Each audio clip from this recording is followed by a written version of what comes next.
नारायणराव बऱ्याच दिवसांपासून आजारी होते. आपल्या एकुलत्या एका मुलाला फोन लावून म्हणाले, हॅलो प्रकाश बाळा, कसा आहेस? किती दिवसांपासून तुला फोन लावतोय, पण तू माझा फोन उचलत का नव्हतास? प्रकाश चिडून म्हणाला, बाबा, तुम्हाला किती वेळा सांगितले आहे की तुमच्याशी फोनवर बोलण्याव्यतिरिक्त मला इतर अनेक कामे आहेत. बाबा म्हणाले, तुझे म्हणणे बरोबर आहे, पण मी तरी काय करू? मला एकट्याला हे घर खायला उठते आणि महत्त्वाचे म्हणजे माझी गुडघेदुखी दिवसेंदिवस वाढत चालली आहे. मला आता हा त्रास आणखी सहन होत नाही. तू एक काम करतोस का? काही दिवस सुट्टी घेऊन माझ्याकडे ये आणि मला डॉक्टरांकडे घेऊन चल. प्रकाश पटकन म्हणाला, बाबा, ह्या फालतू कामासाठी माझ्याकडे अजिबात वेळ नाही. मी तुम्हाला पैसे पाठवतो, तुम्ही स्वतः डॉक्टरांकडे जा. प्रकाशच्या बोलण्याचे नारायणरावांना आश्चर्य वाटले आणि त्याचा रागही आला.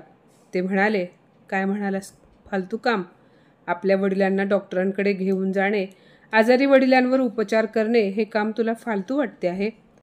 अरे प्रकाश, तू विसरला असशील, पण जेव्हा तू लहान होतास तेव्हा तुला एक शिंक जरी आली तरी मी तुला ताबडतोब गावातील वैद्याकडे घेऊन जायचो. मी तुला आई आणि वडिलांचे प्रेम देऊन चांगल्या प्रकारे तुझे पालनपोषण करून तुला मोठे केले आहे. अरे, तुला स्वतःच्या पायांवर उभे करण्यासाठी मी माझी सर्व जमापुंजी खर्च केली. ते पैसेसुद्धा कमी पडले तेव्हा मी माझे राहते घरसुद्धा विकले आणि स्वतः भाड्याच्या घरामध्ये राहू लागलो. आज अर्ध्याहून जास्त पेन्शन तर फक्त घराचे भाडे देण्यासाठी जाते. पण आजपर्यंत मी तुझ्याकडे कधी एका शब्दाने तक्रार केली नाही. असे बोलता बोलता नारायणरावांना धाप लागली. आपल्या वडिलांच्या तोंडून हे सर्व बोलणे ऐकून श्रीमंतीचा गर्व असलेला प्रकाश मोठ्या आवाजात म्हणाला, कसे वडील आहात तुम्ही? जर स्वतःच्या मुलासाठी घर विकले तर तुम्ही एवढे मोठे कोणते काम केले आहे? बरं ठीक आहे, तुम्हाला वाटते ना तुम्ही माझ्यावर उपकार केले, तर आता ते उपकार चुकते करण्याची वेळ आली आहे. तुम्ही आजपर्यंत माझ्यावर जेवढे पैसे खर्च केले त्यापेक्षा जास्त रक्कम मी आजच तुमच्या बँक खात्यावर जमा करतो. म्हणजे आपला हिशोब क्लिअर होईल आणि तुम्ही पुन्हा माझ्याबरोबर उपकारांची भाषा करणार नाही. असे बोलून प्रकाशने रागाने फोन ठेवून दिला. मुलाच्या तोंडून असे निर्लज्जपणाचे बोलणे ऐकून नारायणरावांचे डोके गरगरायला लागले. त्यांचा चेहरा रागाने लाल झाला होता. शरीर रागाने थरथर कापत होते.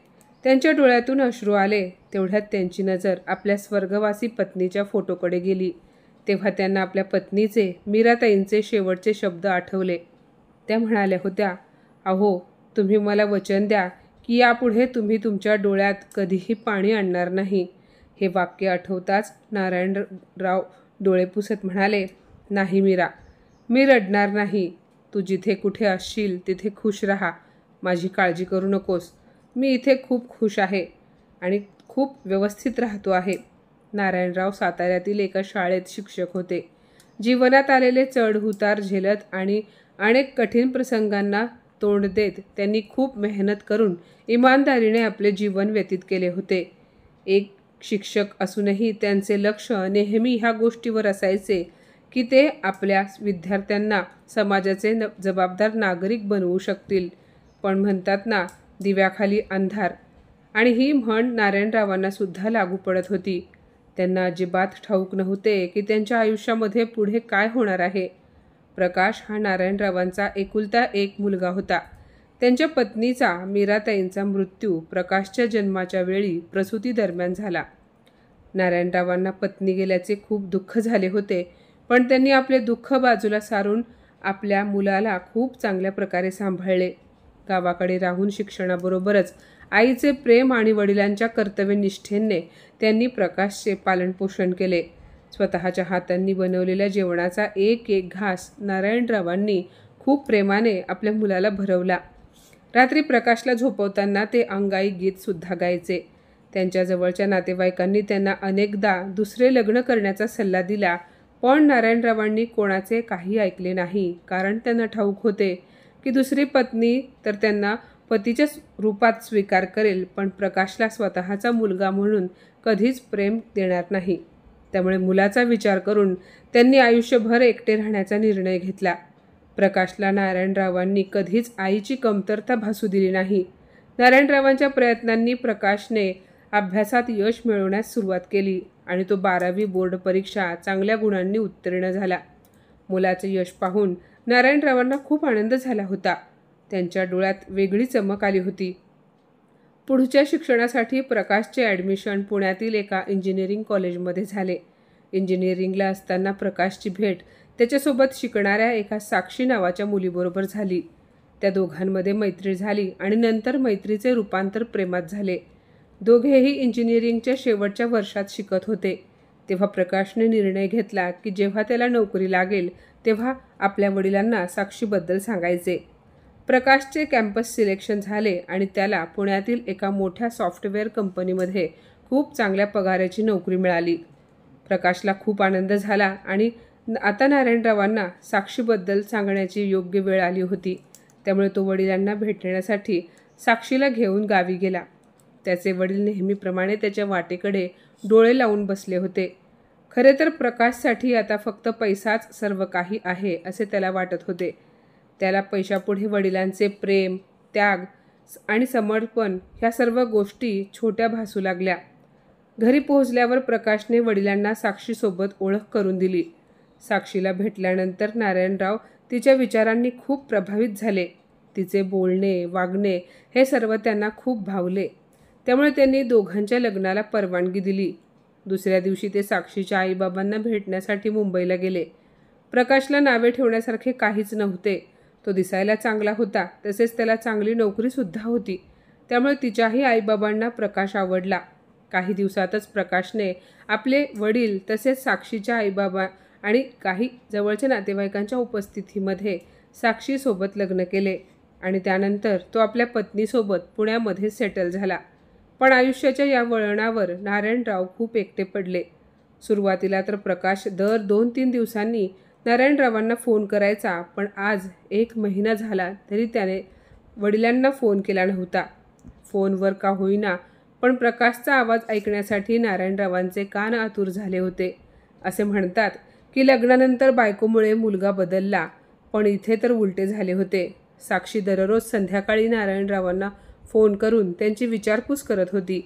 आपल्या सुनेच्या तोंडून 2 प्रेमाचे शब्द ऐकून नारायणरावांना खूप बरे वाटायचे, पण प्रकाशच्या अशा तुटक वागण्यामुळे ते काहीसे नाराज झाले होते. साक्षीला सुद्धा वाटायचे की बाबांना पुण्याला घेऊन यावे. आता बाबा गावी एकटेच राहतात तर प्रकाशने बाबांना रोज फोन करावा, त्यांची विचारपूस करावी. तिचे प्रकाशसोबत कधी कधी भांडणही व्हायचे. ती म्हणायची की तू आपल्या कामांमध्ये एवढा व्यस्त झाला आहेस की तुझ्याकडे आपल्या वडिलांना भेटण्यासाठी वेळ नाही. पण प्रकाशच्या डोक्यावर तर फक्त पैसे कमावण्याचे भूत सवार झाले होते. तो साक्षीच्या बोलण्याकडे सुद्धा दुर्लक्ष करायचा. नारायणराव आता सेवानिवृत्त झाले होते. त्यांनी आपली सर्व जमापुंजी मुलाच्या नावे केली होती. त्यांची गुडघेदुखी आणि एकटेपणा दिवसेंदिवस वाढत चालला होता आणि म्हणूनच त्यांनी आज आपल्या मुलाला फोन लावला होता. पण प्रकाशचे बोलणे ऐकून त्यांच्या काळजावर घाव झाला होता. ते विचार करत होते की आधुनिकतेच्या दलदलीत जाणाऱ्या त्यांच्या मूर्ख मुलाला हे समजले नाही की हे सर्व उपकार नव्हते, तर ते वडिलांचे त्याच्यावर असलेले प्रेम आणि आपलेपणा होता. नारायणरावांना ठाऊक होते की हाय प्रोफाईल सोसायटीच्या बुद्धिजीवी मानसिकतेने त्यांच्या मुलाची विवेकबुद्धी त्याच्याकडून जणू काढून घेतली होती. साक्षीला आपल्या सासऱ्याच्या एकटेपणाची व्यथा समजत होती, पण आपल्या पतीच्या वागण्यापुढे तिचे काहीही चालत नव्हते. काही दिवसांनी साक्षी आणि प्रकाशला एक मुलगा झाला. नातू झाल्याची बातमी ऐकून नारायणराव स्वतःला थांबवू शकले नाहीत आणि दुसऱ्याच दिवशी ते पुण्याला प्रकाशच्या घरी गेले. आपल्या नातवाला भेटून त्यांना खूप आनंद झाला. आज त्यांना असे वाटत होते की जणू काही त्यांना आयुष्यातील सर्वात अनमोल भेट मिळाली आहे. साक्षीने बाळाचे नाव ठेवण्याचा अधिकार नारायणरावांना दिला आणि आजोबांनी त्याचे नाव अर्जुन ठेवले. त्यांनी बाळाला मांडीवर घेतले. बाळाचा प्रेमळ चेहरा न्याहाळताना त्यांना असे वाटले की जणू छोटा प्रकाश त्यांच्या मांडीवर आहे. जेव्हा साक्षीने हे दृश्य पाहिले तेव्हा साक्षीच्या डोळ्यांमध्ये आनंदाश्रू आले. तिला खूप आनंद झाला, कारण अनेक दिवसानंतर तिने आपल्या सासऱ्याला एवढे आनंदी पाहिले होते. नारायणरावांच्या चेहऱ्यावरही हसू होते. त्यामुळे आता साक्षीने जणू ठरवले होते की ती आता नारायणरावांच्या चेहऱ्यावरचे हसू फिके पडू देणार नाही आणि त्यांना आपल्या नातवापासून कुठेही दूर जाऊ देणार नाही. साधारण 1 आठवडा आपल्या मुलाच्या घरी घालवल्यानंतर नारायणराव साक्षीला म्हणाले, सुनबाई, आता मी गावी जायला निघतो. साक्षी काहीच बोलली नाही. रात्री जेव्हा प्रकाश ऑफिसवरून घरी आला तेव्हा साक्षी प्रकाशला म्हणाली, मी तुम्हाला एक बोलू? बऱ्याच दिवसानंतर मी बाबांना एवढे खुश पाहिले आहे. नातवामुळे त्यांच्या चेहऱ्यावर एक वेगळीच चमक आली आहे. आजोबा झाल्याचा आनंद त्यांच्या चेहऱ्यावर स्पष्ट दिसत आहे. मला असे वाटते की त्यांचा हा चेहरा नेहमी असाच आनंदी राहावा. त्यामुळे ते आजपासून आपल्याकडे राहतील. तुम्हाला काय वाटते? प्रकाशने मनात विचार केला की बाबा इथे राहिले तर मला त्यांना दर महिना पैसे द्यावे लागणार नाहीत. त्यामुळे त्याला साक्षीचे बोलणे पटले आणि तो म्हणाला, जशी तुझी इच्छा. त्यामुळे आता नारायणराव आपला मुलगा, सून आणि नातवासोबत राहू लागले. नातवासोबत राहिल्यानंतर त्यांच्या आयुष्याला नवा अर्थ प्राप्त झाल्यासारखे वाटत होते. छोट्या अर्जुनलाही त्यांच्या आजोबांचा सहवास खूप हवाहवासा वाटत होता. काही दिवसानंतर साक्षी नारायणरावांना त्यांच्या गुडघेदुखीसाठी एका खूप मोठ्या स्पेशालिस्टकडे घेऊन गेली आणि त्यांच्यावर चांगले उपचार झाले, ज्यामुळे त्यांची गुडघेदुखी हळूहळू ठीक होत होती. आता ते व्यवस्थित चालायला फिरायला लागले होते. साक्षी या गोष्टीकडे लक्ष द्यायची की नारायणरावांना त्यांच्या घरी राहून कोणताही त्रास होऊ नये. वेळ पुढे सरकत होता. त्यासोबत अर्जुनही मोठा होत होता. आपल्या आजोबांबद्दल त्याचे प्रेम आणखी दृढ होत चालले होते. पण प्रकाशला आता वडिलांनी बोललेले, घरातील इतर कामांमध्ये ढवळाढवळ केलेली अजिबात आवडत नव्हती. प्रकाश दिवसेंदिवस कामात व्यस्त राहू लागला. कधी कधी ऑफिसच्या पार्ट्यांवरून तो घरी उशिराही येत होता. एका रात्री तो पार्टीवरून येताना दारू पिऊन घरी आला. तो खूप नशेत होता. मुलाची अवस्था पाहून नारायणरावांना खूप वाईट वाटले आणि त्यांना प्रकाशचा रागसुद्धा आला. पण तो नशेत असल्यामुळे तेव्हा ते प्रकाशला काही बोलले नाहीत. पण हळूहळू आता मात्र रोजच रात्री ऑफिसवरून येताना प्रकाश दारू पिऊन घरी यायचा.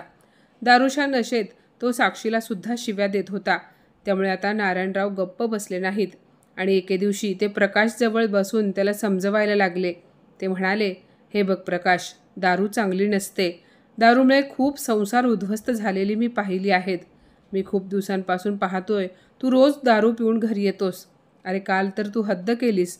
तू चक्क सुनबाईला शिव्या दिल्यास. तुला बहुतेक हे ठाऊक नाही की तू कोणत्या मार्गाला चालला आहेस. आयुष्य उद्ध्वस्त होण्याआधी स्वतःला सावर. दारूपासून दूर राहा. वडिलांनी त्याला खूप प्रेमाने समजावले होते, पण प्रकाशला वाटले त्याचे वडील कधीच हाय प्रोफाईल लाईफ जगले नाहीत. त्यामुळे ते त्याला टोमणे मारत आहेत.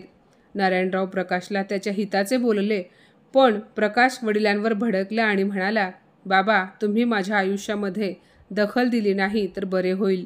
मी कसे जगायचे, राहायचे आहे आणि काय खायचे प्यायचे आहे ते माझे मी ठरवेन. मला अशा माणसाने काहीही ऐकवू नये ज्याने स्वतः आयुष्यामध्ये काही प्रगती केली नाही. बाबा, मी माझे आयुष्य माझ्या पद्धतीने जगेन. तुमच्या रूढीवादी हिशोबाने मी जगणार नाही. त्यामुळे तुमचा सल्ला तुमच्याकडेच ठेवा. प्रकाशच्या अशा बोलण्याने नारायणरावांच्या डोळ्यांतून अश्रू आले, पण ते पुन्हा त्याला काही बोलले नाहीत. आता गावी जायचे म्हटले तर त्यांच्याकडे गावचे घरसुद्धा नव्हते जिथे ते राहू शकले असते. साक्षीला देखील प्रकाशचे वागणे आवडले नव्हते. तिने नारायणरावांकडे पाहिले आणि तिच्या डोळ्यातून अश्रू आले. त्यानंतर साक्षीने एकांतात प्रकाशशी बोलण्याचा प्रयत्न केला. त्याला खूप समजावण्याचा प्रयत्न केला, पण तिलाही ठाऊक झाले होते की प्रकाशला कोणी चांगले सांगितले त्यातही त्याला वाईटच दिसते. तो श्रीमंतीच्या गर्वाने एवढा आंधळा झाला होता की पैशापुढे त्याला माणसांची किंमत वाटत नव्हती. एके दिवशी त्याला त्याच्या जवळच्या मित्राचा सुमितचा फोन आला. तो म्हणाला, आज रात्री मी घरी पार्टी ठेवली आहे. तुला यायला जमेल का? प्रकाश म्हणाला, अरे सुमित, पण तुझ्या वडिलांना घरी पार्टी वगैरे केलेली आवडत नाही ना? मग तरीही तू घरी पार्टी? तेव्हा सुमित म्हणाला, अरे प्रकाश, मी मागच्याच महिन्यात माझ्या वडिलांना वृद्धाश्रमात सोडून आलो आहे, कारण ते मला माझ्या पद्धतीने जगू देत नव्हते. पण बघ, आता ते घरात नाहीत तर मी माझ्या मर्जीने जगतो आहे.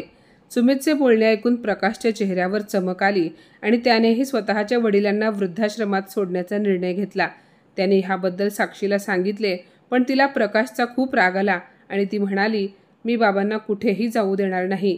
तिने सांगितले की ह्या वयात बाबांना आपल्या आधाराची गरज आहे.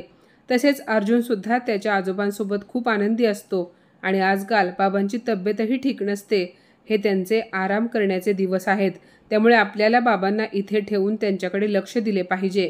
पण प्रकाशने साक्षीचे काहीही ऐकले नाही आणि रागामध्ये त्याने आपल्या वडिलांना वृद्धाश्रमामध्ये नेऊन सोडले.